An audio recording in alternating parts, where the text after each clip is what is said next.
Assalamualaikum warahmatullahi wabarakatuh. Jumpa kembali bersama saya Adi di channel Ngulik Sejarah. Pada video kali ini saya akan kembali lagi membacakan suatu kisah misteri yang kali ini berjudul Keris Penggolo Ireng. Cerita pada kali ini ditulis oleh Mas Dioseta. Dan bagaimana ceritanya? Daripada kita penasaran dan daripada kita lama-lama, kita langsung saja menuju ke ceritanya. Perhatikan baik-baik karena ceritanya akan segera saya mulai.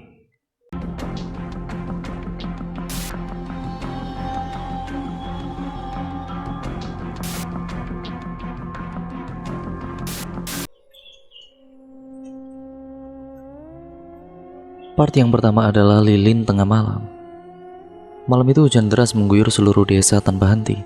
Kilatan petir menggelegar sesekali mengedarkan cahayanya ke dalam rumah melalui jendela. Aku terbangun oleh sebuah mimpi aneh yang sulit untuk dijelaskan. Sebuah mimpi yang menunjukkan bahwa Bapak, Ibu, dan Mbak Yu datang kepadaku dalam wujud pocong dengan wajah yang sudah membusuk dan penuh dengan belatung. Aku memutuskan untuk keluar dari kamar dan juga mengambil segelas air putih dari pawon atau dapur untuk menenangkan diriku. Anehnya, suasana rumah kali ini benar-benar berbeda dari biasanya.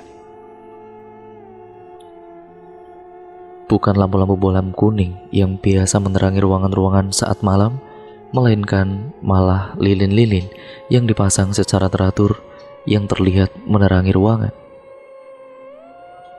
Tidak hanya itu saja, aku mencium bau kemenyan dan aroma kembang seperti yang sering kurasakan di pemakaman. Bapak, Ibu, aku mencoba memanggil kedua orang tuaku dengan suara yang gemetar untuk mencari tahu apa yang sedang terjadi di rumah ini. Sayangnya hanya suara kilatan petir yang kembali menjawabku. Aku terus berjalan mencari tahu hingga terhenti di ruangan belakang. Ada sebuah pintu di sana. Sebuah pintu yang aku tidak pernah tahu bahwa pintu itu pernah ada.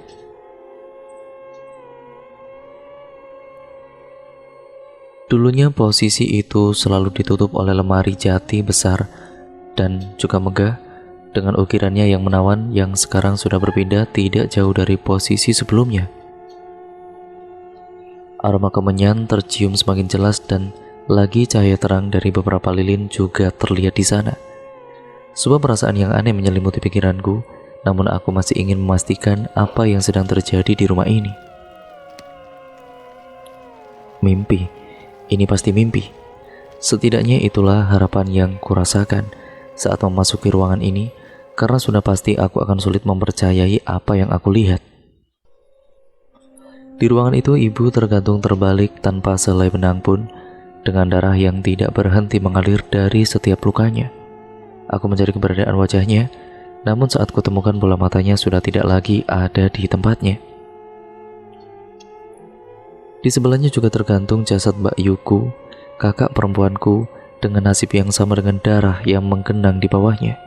Dan orang yang melakukan itu adalah Bapak. Bapak berdiri di hadapan ibu dan juga Mbak Yu dengan tawa terselak-selak yang juga terdengar aneh, bersama darah yang membasahi hampir di seluruh tubuhnya. Di belakangnya samar-samar terlihat sosok makhluk besar dengan wajah yang sama sekali tidak menyerupai manusia. Sesosok makhluk bermata besar dengan taring yang panjang jauh melebihi mulutnya sendiri sedang menjilati darah di tubuh Bapak. Kulitnya hitam gosong bersama kuku yang tajam dan lidah yang menjulur seolah tidak mampu tersimpan di mulutnya. Saat itu aku tidak mampu bergerak dengan semua pemandangan yang tersaji di hadapanku. Terlebih lagi, kejadian itu disaksikan oleh berbagai makhluk tidak kasat mata yang memenuhi ruangan tersebut. Semua makhluk yang selama ini hanya sering aku dengar dalam cerita ataupun bualan seseorang, kini terpampang jelas dan nyata di hadapanku. Makhluk berlilitkan kain kafan penuh noda darah. Hantu perempuan yang melayang di sudut ruangan, hingga setan kakek tanpa wajah yang menyaksikan sambil merayap di dinding. Aku kembali menatap kepada Bapak. Raut wajahnya saat itu seolah terlihat bahwa ia adalah bagian dari sekumpulan makhluk-makhluk itu yang berada di situ. Dan saat salah satu dari mereka mulai menatapku, aku merasa nyawaku dalam bahaya. Tubuhku gemetar dan kulitku kemudian memutih pucat. Lari, lari. Sebuah angin berhembus mengantarkan sebuah kata yang memperingatkanku untuk lari, dan sepertinya memang itu yang harus aku lakukan sekarang. Namun saat baru saja aku mencoba berdiri, bapak sudah menoleh ke arahku. Di tangan tergenggam sebuah keris, ya, sebuah keris berwarna hitam dengan ukiran emas yang indah. Sayangnya keindahannya sudah sangat ternodai oleh darah ibu dan juga Mbak Yuku. Di tengah kebingunganku, angin dari badai di luar menghempaskan pintu rumah hingga terbanting terbuka dengan keras. Sekuat tenaga aku berlari ke arah pintu itu, ke arah hujan badai petir yang sudah semalaman mengguyur seluruh desa. Indira, tunggu. Ini bukan bapak. Terdengar dari belakang suara bapak yang berbicara dengan suara yang gemetar. Aku sempat ragu untuk berlari. Namun sayup-sayup aku mendengar suara dari ruangan itu. Bunuh anak itu juga. Semuanya harus mati. Jangan ada yang tersisa. Suara itu terdengar bergantian seolah memaksa bapak untuk membunuhku. Lari dan jangan berhenti hingga hujan reda. Suara angin tadi terdengar lagi dan kali ini aku memantapkan diri untuk berlari sekencang-kencangnya ke dalam derasnya hujan, meninggalkan bapak di tempat itu. Sesekali terdengar suara sosok yang mengejarku, namun aku tidak peduli. Aku berlari dan terus berlari. Di tengah kelelahanku, samar-samar aku menyaksikan puluhan sosok makhluk tidak kasat mata memandangiku dari setiap sudut desa.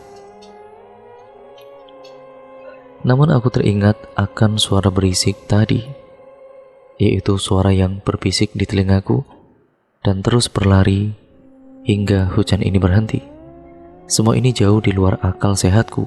Baru saja semalam aku, ibu, Mbak Yu, dan bapak makan malam bersama dan juga menghabiskan waktu untuk bercerita bersama, dan saat ini semua sudah berubah seperti neraka.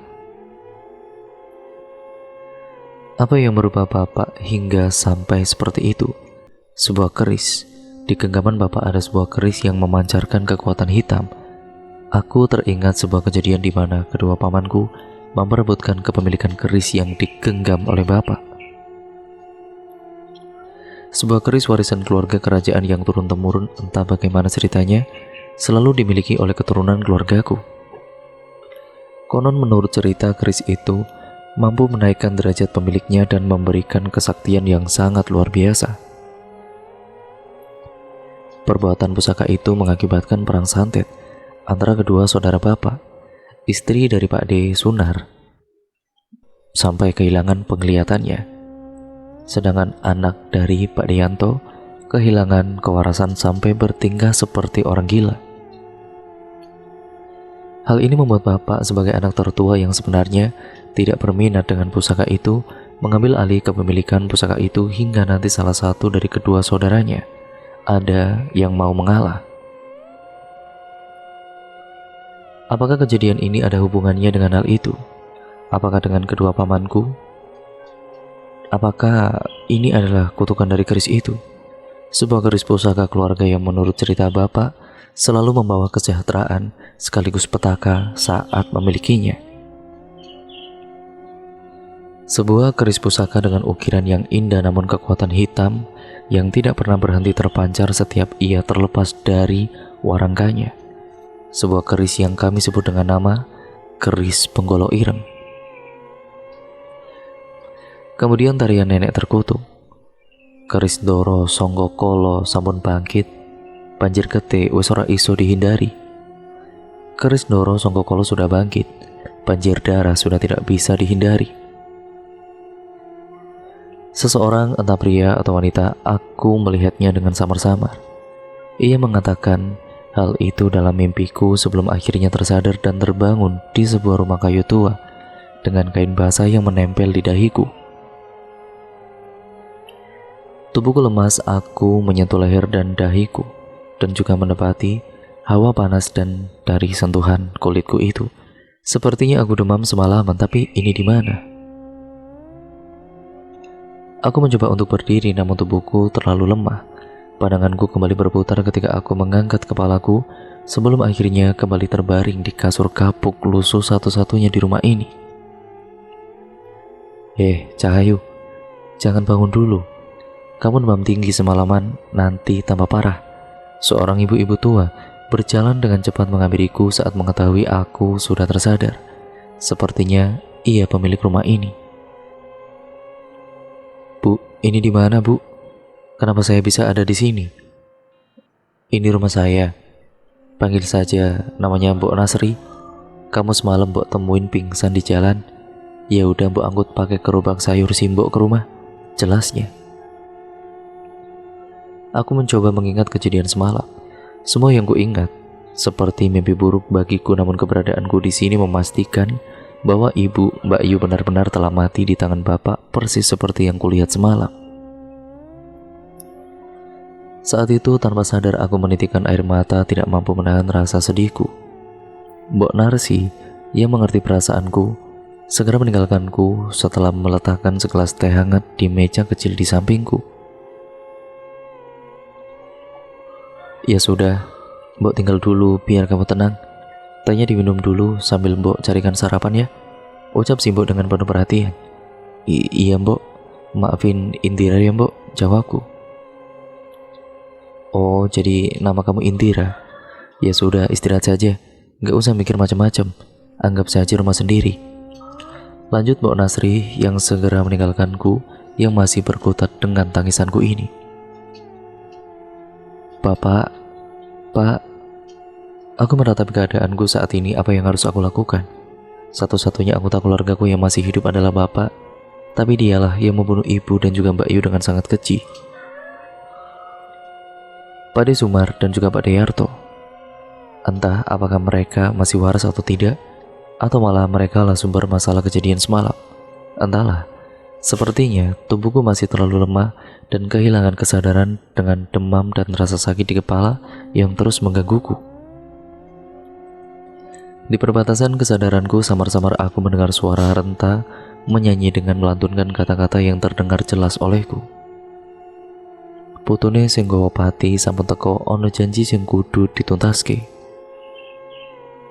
Aku terbangun lagi dan melihat seseorang nenek-nenek tua mencoba menghampiriku dari depan pintu sambil setengah menari kegirangan dengan tubuh rapuhnya dan memamerkan giginya yang hitam dan rambut putihnya yang acak-acakan. Sewu jiwa boten cukup muaske Ndoro Gusti, ora ono ilmu sing iso ngalahke bala tentara Ndoro Gusti. 1000 jiwa tidak cukup untuk memuaskan yang mulia. Tidak ada ilmu yang bisa mengalahkan bala tentara yang mulia. Nyanyian itu terdengar asal-asalan, namun keberadaan nenek yang menari mendekat ke arahku membuat histeris dan juga berteriak sekuat tenaga hingga terdengar suara pintu terbanting dan sosok nenek itu menghilang dari pandanganku. Ya ampun Duk, kamu kenapa Duk? Ucap Mbok Nasri yang muncul menghampiriku dari luar setelah mendengar teriakanku.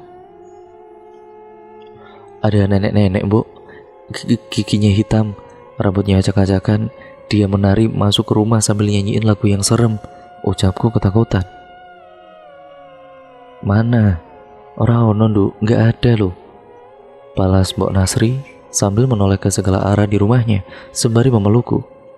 Memang ucapanku terdengar cukup aneh, tapi aku benar-benar melihat keberadaan nenek itu. Ya mungkin kamu itu mimpi buruk. Kalau demam, ya memang biasanya mimpi yang aneh-aneh, ucap Mbok Nasri dan aku mengangguk. Iya Mbok, mungkin itu mimpi buruk ya, balasku yang tidak mau membuat Mbok Nasri menjadi lebih khawatir. Ya sudah, kamu makan dulu ya. Mbok masak soto tuh, makan yang banyak biar ada tenaga dan cepat sembuh. Sekali lagi aku mengangguk, mengiyakan dan menerima semangkuk soto masakan dari Mbok Nasri. Aku memandang masakan yang diberikan kepadaku, hanya semangkuk soto dengan lauk ceker yang sangat sederhana, sangat jauh dari masakan yang biasa dihidangkan di rumah oleh ibuku. Namun saat kembali melihat kondisi rumah ini, aku tahu dengan pasti ini adalah hal terbaik yang bisa disuguhkan oleh Mbok Nasri kepadaku. Saat sudah mendapat tenaga yang cukup untuk berdiri, aku memaksakan tubuhku untuk melangkahkan keluar, menghampiri Mbok Nasri, ya yang sedari tadi tentunya terlihat sibuk di luar. Sebuah desa kecil yang cukup ramai, warga desa terlihat berlalu lalang dengan kepentingannya masing-masing. "Mbok, itu cucunya, Mbok?" tanya seorang ibu yang sedang asik memilih sayuran yang digelar oleh Mbok Nasri di meja kayu yang sudah rapuh di depan rumahnya. "Enje, Bu, namanya Indira. Ayu toh," ucap Mbok yang sekilas menoleh ke arahku. "Iya, Mbok, wajar kok, mbahnya juga Ayu," balas ibu itu yang segera menyelesaikan belanjaannya dan juga meninggalkan kami dengan melemparkan senyuman. Aku membalas senyuman ibu itu dan menghampiri Mbok Nasri. "Aku bantuin ya, Mbok," ucapku yang segera menghampiri Mbok Nasri. "Gak usah repot-repot, Mbok udah biasa, memangnya kamu sudah sehat?" tanya Mbok Nasri seperti itu. Aku mengangguk sembari mengambil kantong kresek yang tergantung di bawah meja dan membantu pembeli memasukkan belanjaannya yang telah dihitung oleh si Mbok. "Matur nuwun ya, Mbok. Maaf sudah ngerepotin. Nanti kalau sudah benar-benar sehat, Indira langsung pamit, Mbok," ucapku yang merasa tidak enak sudah merepotkan. Ya tentunya merepotkan si Mbok yang sudah menolongku. "Ya ampun, Duk, jangan buru-buru. Kamu tinggal di sini dulu juga nggak apa-apa. Mbok tinggal sendirian.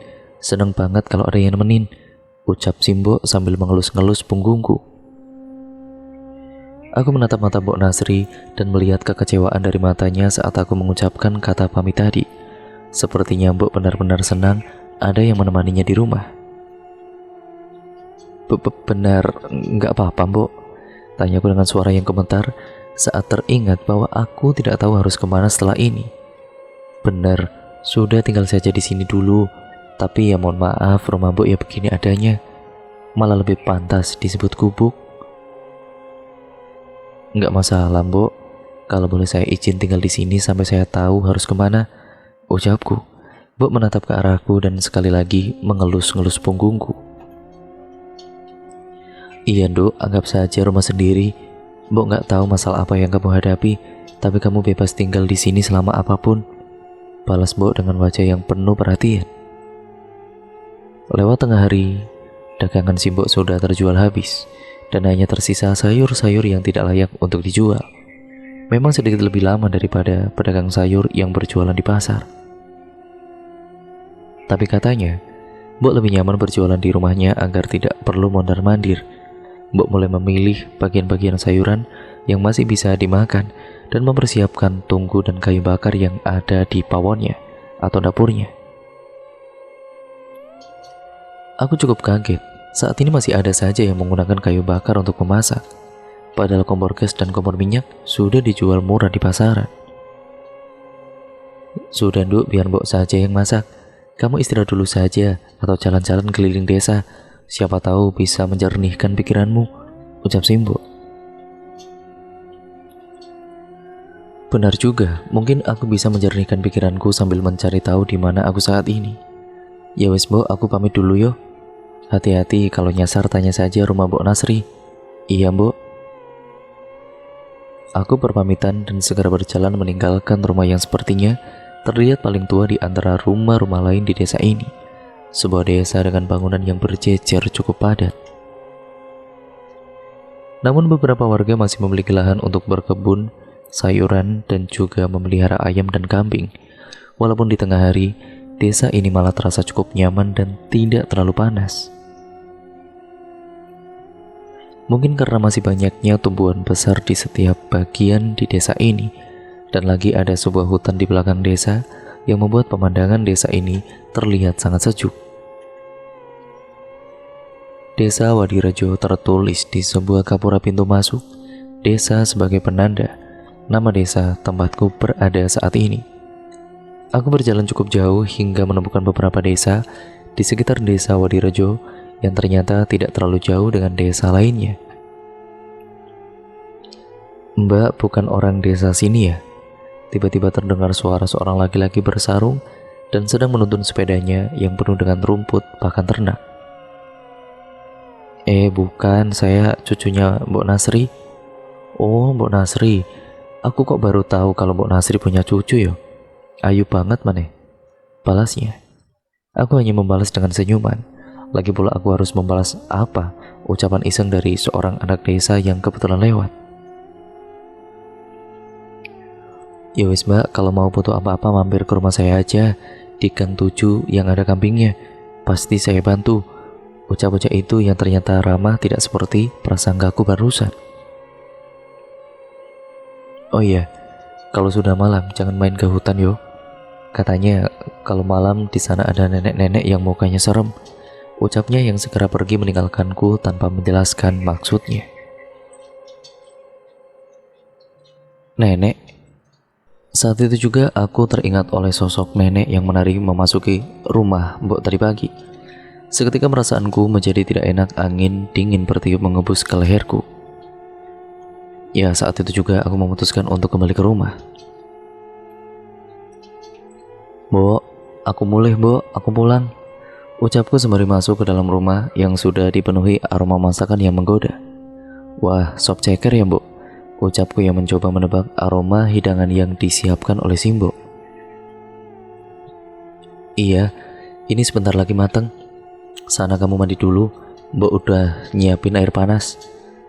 Sambut si Mbok yang masih terlihat sibuk di pawon. Iya Mbok, matur nuwun ya Mbok. Balasku yang memang sudah merasa gerah setelah beberapa kali melewatkan waktu mandi karena sakitku tadi. Di kasur aku sudah melihat sebuah kain jarik dan juga handuk yang sudah disiapkan oleh Simbok. Dari benda ini aku bisa menyimpulkan bahwa kamar mandi Simbok merupakan bangunan semi permanen dengan beberapa bagian yang terbuka. Jadi aku harus mandi sambil tetap menggunakan jarik ini. Seperti saat aku mampir ke rumah Mbah saat waktu kecil, aku segera mengenakan jarik dan memasuki kamar mandi Simbah di belakang rumah yang hanya terbuat dari papan dengan lantai semen yang sudah berlumut. Di sisi temboknya ada sebuah keran dan juga sebuah kendi tanah liat untuk menampung air. Di atasnya menggantung lampu bolam kuning yang menyala redup. Gayungnya pun masih sangat kuno dan menggunakan tempurung kelapa yang diikatkan ke sebatang kayu. Namun airnya terlihat begitu jernih yang membuatku tidak sabar untuk menuangkannya ke kepalaku. Tanpa membuang waktu, aku segera mengambil gagang kayu dengan batok kelapa, mengambil air dalam kendi dan bersiap mengguyurkan air itu ke badanku. Namun sebelum sempat menuangkannya, tanganku terhenti. Sayup-sayup aku mendengar suara alunan suara seseorang yang bernyanyi kidung Jawa dengan suara yang aneh. Aku mencoba tidak memperdulikannya dan mulai membasahi badanku dengan air yang cukup menyegarkan. Bilasan demi bilasan berhasil membuatku cukup nyaman hingga tiba-tiba aku terhenti ketika merasakan ada yang aneh dengan air yang membasahi tubuhku. Aku membuka mata dari guyuran air yang kutuangkan ke atas kepalaku yang tiba-tiba seluruh tubuhku sudah dipenuhi dengan cairan merah menyerupai darah dengan bau yang sangat anyir, bukan air mandi yang seharusnya aku ambil dari kendi tadi. Seketika aku merasa sesak nafas dan terus mengucap doa untuk menenangkan diri dan mencoba berjalan meraih pintu keluar. Namun entah mengapa pintu itu tidak bisa terbuka walau kayu ganjalan sudah kubuka. Mbok, tolong Mbok. Teriakku mencoba meminta pertolongan. Aku terus menggedor, tapi tidak ada jawaban apapun. Gelisah dan rasa takut campur aduk menjadi satu. Aku terus menggedor pintu sampai tiba-tiba aku mencium bau bangkai yang kurasa berasal dari sesuatu yang berada di belakangku. Aku berbalik dan mencari tahu sosok yang berdiri di belakangku itu. Saat itu juga aku membacakan doa terus-menerus. Di hadapanku, aku menyaksikan dari dekat sosok seorang nenek seperti yang tadi pagi kulihat, namun ia tidak menari seperti tadi. Nenek dengan baju Jawa yang penuh dengan bekas noda darah, yang dengan rambut acak-acakan dan gigi yang menghitam. Dari dekat terlihat dengan jelas kulit wajahnya penuh dengan kulit kering dan mata yang putih tanpa bola mata. Nenek itu tidak berkata-kata sepatah kata pun, selain suara erangan mengerikan dan mulutnya yang perlahan membentuk senyum yang mengerikan. "Bo, tolong Bo," ucapku yang sudah mulai tidak mampu mempertahankan kesadaranku. Namun saat kukira aku akan pingsan seketika guyuran air membasahi tubuhku, aku memperhatikan tubuhku tidak ada darah merah yang kulihat. Aku memutar badan memperhatikan ke seluruh kamar mandi dan hanya aku seorang diri yang ada di tempat ini. Saat itu juga aku segera mengeringkan tubuhku, mengenakan baju dan segera meninggalkan bilik kamar mandi. Apa itu tadi khayalanku? Pikirku dalam hati. Namun tepat saat akan memasuki rumah dari pintu belakang, sesekali lagi aku samar-samar mendengar suara kidung Jawa yang dinyanyikan oleh seorang perempuan tua. "Mbok, di desa ini apa ada nenek-nenek yang sudah sangat sepuh?" Aku mencoba bertanya pada si Mbok yang sedang menata masakan di meja. Sepertinya dia sangat senang dengan keberadaanku di sini. "Nenek, di sini ada nenek beberapa, tapi rata-rata umurnya 80 tahunan," jawab si Mbok. "Kalau yang sudah sangat tua, rambutnya putih acak-acakan, giginya hitam begitu ada, Nek?" tanyaku, dan Mbok menoleh ke arahku. Sepertinya ia sadar ada sesuatu yang aku alami. "Ada apa, Tonduk?" tanya Mbok dengan raut wajah yang cemas. "Enggak, Mbok, enggak apa-apa kok. Tadi pas jalan-jalan aku ketemu anak kecil yang pakai sarung. Katanya, jangan ke hutan malam-malam, bisa ketemu nenek-nenek serem." Balasku mencoba untuk tidak membuat Mbok cemas pada kali itu.